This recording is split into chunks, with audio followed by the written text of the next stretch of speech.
And a judge in Maryland named Judge Chung made the ruling.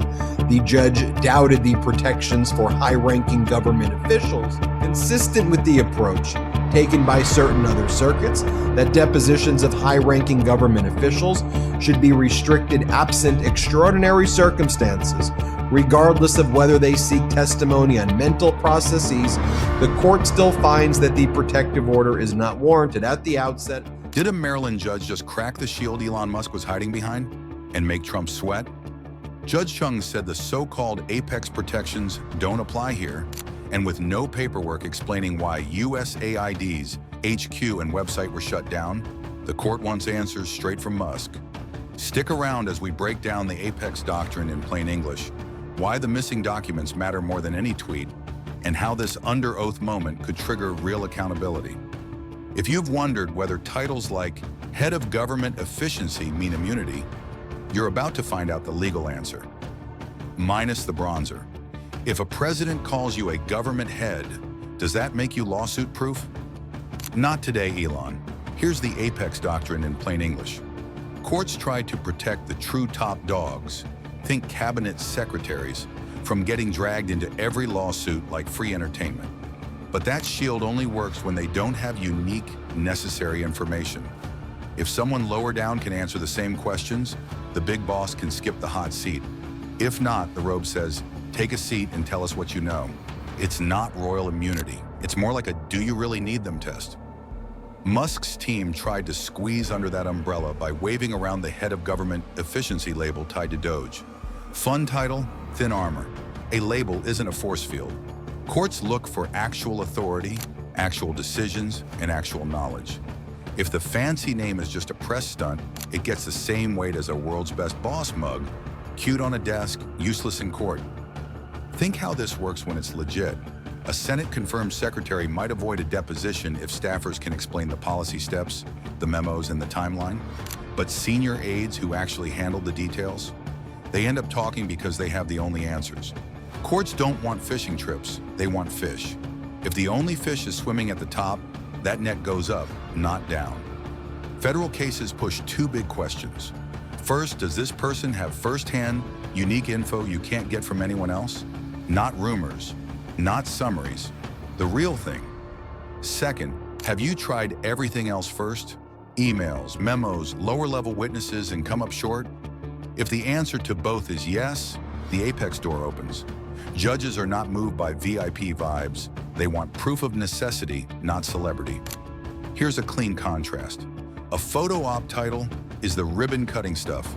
Smile, handshake, post the selfie. A Senate-confirmed official is the one who signs rules, assigns budgets, and knows where the bodies are buried in the inbox. One gets Secret Service, the other gets a subpoena. If your role is mostly branding, you don't get the deluxe shield. You get directions to the conference room. Courts also weigh the burden against the need. How many hours? How many topics? Can documents answer most questions? If the papers exist and are clear, the judge will say, use those. If the papers are thin, vague, or missing, the scale tips toward live testimony. Titles don't win this math, substance does. Show that the person actually made calls, approved steps, or gave orders, and the court stops caring about job stickers. That brings us to why Judge Chung wasn't buying the cape routine. No magic words, no Apex cape. The standard is need plus lack of alternatives. If there's a hole only one person can fill, the robe points to the chair. The court wants actions, not autographs. Say it with records or say it under oath. And here's the mini payoff. Judge Chung decided the Apex shield didn't fit here.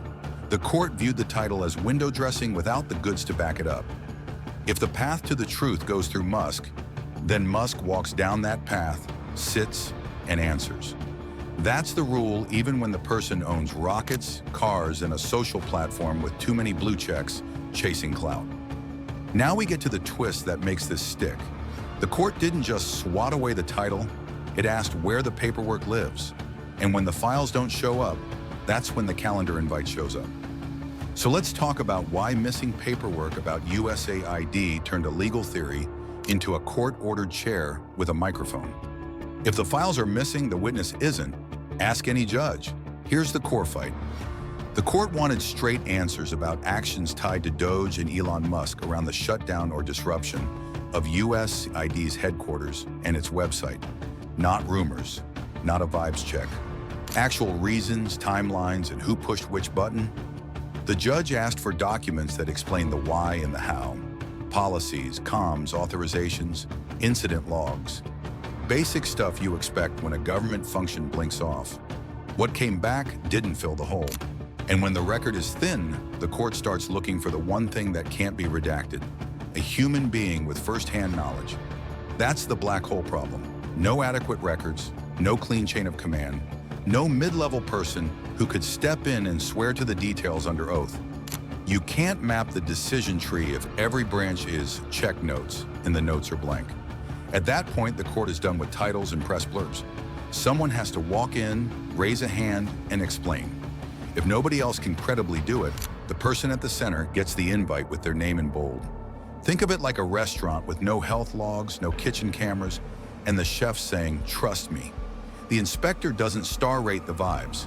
The inspector says, "See you in person." That's how judges move when discovery comes back as mystery soup.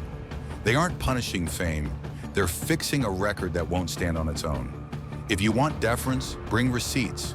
If you bring guesswork, bring your calendar. Courts have a standard move for this. When documentary discovery is incomplete, inconsistent, or stonewalled, especially on operational decisions with public impact, they escalate to depositions. It's not drama, it's housekeeping.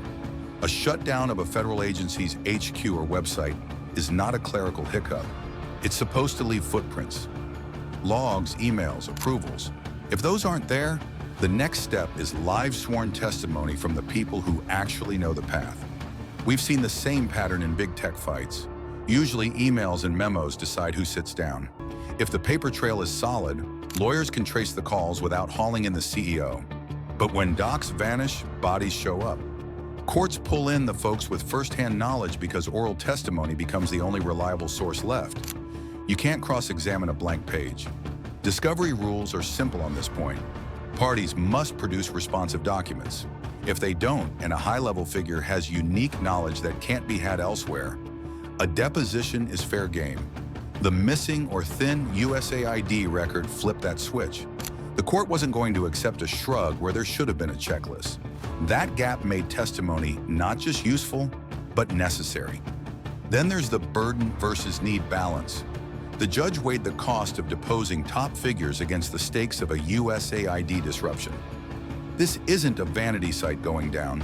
This is foreign aid infrastructure, public messaging, and soft power in play. When the subject touches real-world functions, the scale moves toward getting the facts fast and clean.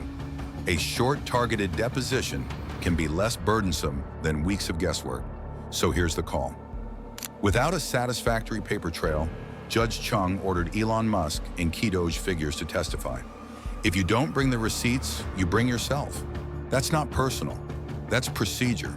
And if the goal is clarity, a sworn hour in a conference room beats 1,000 hand-wavy emails with redactions.